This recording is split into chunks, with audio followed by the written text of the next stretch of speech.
Hey, it's Soul with another Dragonflight video. Today though is going to be a little bit different because this time it's personal. Rawr.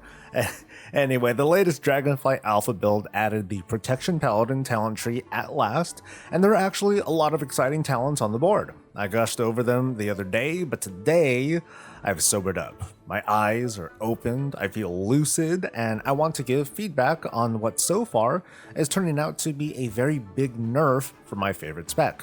We're going to get into what it is, how effective is this nerf really, and what, if anything, can be done about it. And keep in mind, this is the alpha. Everything is going to change, but I'd rather tell myself that I spoke up if there was something that I don't like. So if you don't mind, hit the like button, subscribe for more content, and let's talk about the nerf.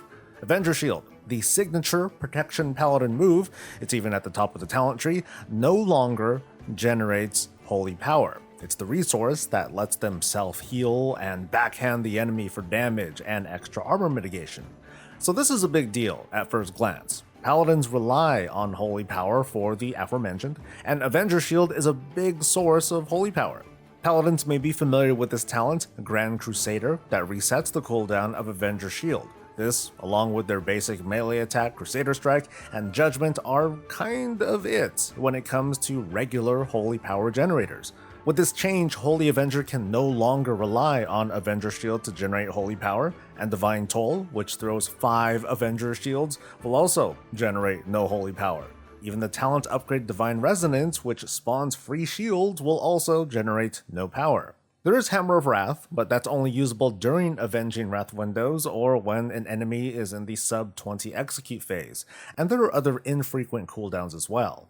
So less holy power means less armor mitigation and fewer casts of Word of Glory, but that's not all. There are numerous talents in the Paladin tree, both in the protection and in the class tree, that rely on one spending holy power for some benefit or boon. So let's go down the list. Shining Light is a buff that makes your Word of Glory free as long as you use Shield of the Righteous 3 times. Resolute Defender reduces the cooldown of Ardent Defender and Divine Shield every time holy power is used. Righteous Protector reduces the cooldown on other major abilities, Avenging Wrath and Guardian of Ancient Kings. Seal of Clarity has a chance to reduce the holy power cost of your next spender. Incandescence gives a chance to cause extra damage to enemies within your consecration. Spending holy power does more than just reduce cooldowns, they also provide direct buffs. Relentless Inquisitor grants haste per holy power spent, and it takes some time to ramp up.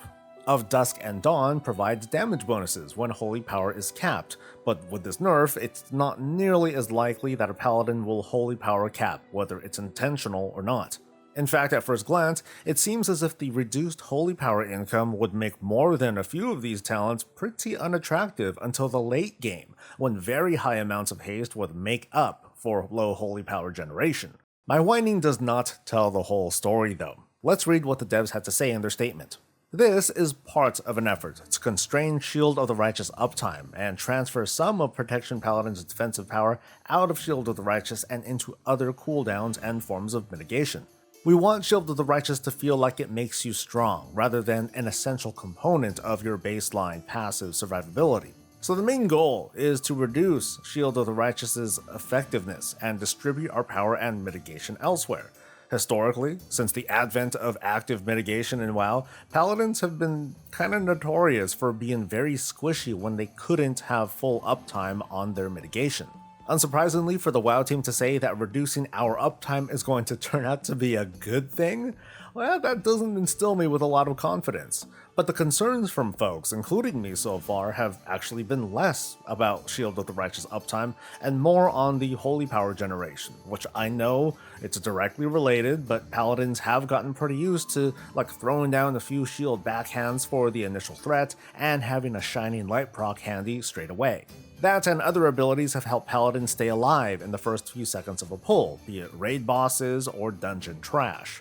At this very moment, we have legendaries and set bonuses and conduits, and this has allowed Prot Paladins to basically rage cap way too easily, so I get that.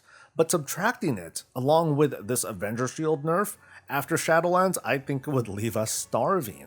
At this stage of the alpha, because keep in mind this is only the first time we've seen this in public, there are too many talents that rely on holy power spending, so those talents may, I hope, would need to be readjusted too, not to make paladins feel overpowered, but to just not make paladins feel bad if they can't generate holy power for more than like 10 seconds or so. And it'll pretty much force paladins to take Crusader's judgment, because it's going to be the only way to escape an almost fixed income of holy power. I have noticed that the talent tree is trying to reflect this new approach, because while Avenger Shield is no longer a generator, it can hit like a truck in almost any situation as long as you spec for it.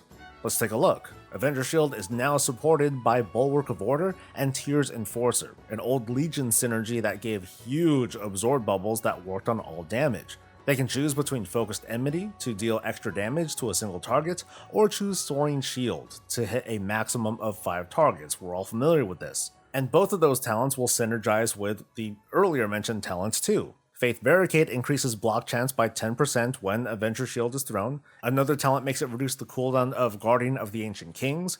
Farron Marcus's Strength, another talent, makes it hit harder. Crusader's Resolve makes affected targets deal up to 15% less damage. So a build centered entirely around Avenger Shield, it's unorthodox. But between debuffs and very strong damage absorption, Paladins can still be pretty effective tanks outside of frequent tank buster abilities. Still, I really don't like how there are too many talents that rely on today's kind of holy power generation, with the set bonus and the legendary and the covenant trait and so on and so forth.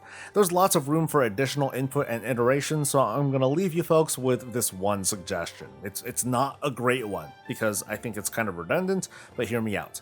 How about we let Avenger Shield keep generating holy power? Meanwhile, when Divine Toll is used, that's only going to generate 1 holy power maximum, unless you talent into Divine Resonance, which will then generate the bonus holy power. And that's kind of it. 1 nerf to a talent over like too big of a revamp. Now of course, I'm wrong about this, because there are tons of other ideas out there, many of them better than mine, but I wanted to share my piece. Let me know what you think about this nerf.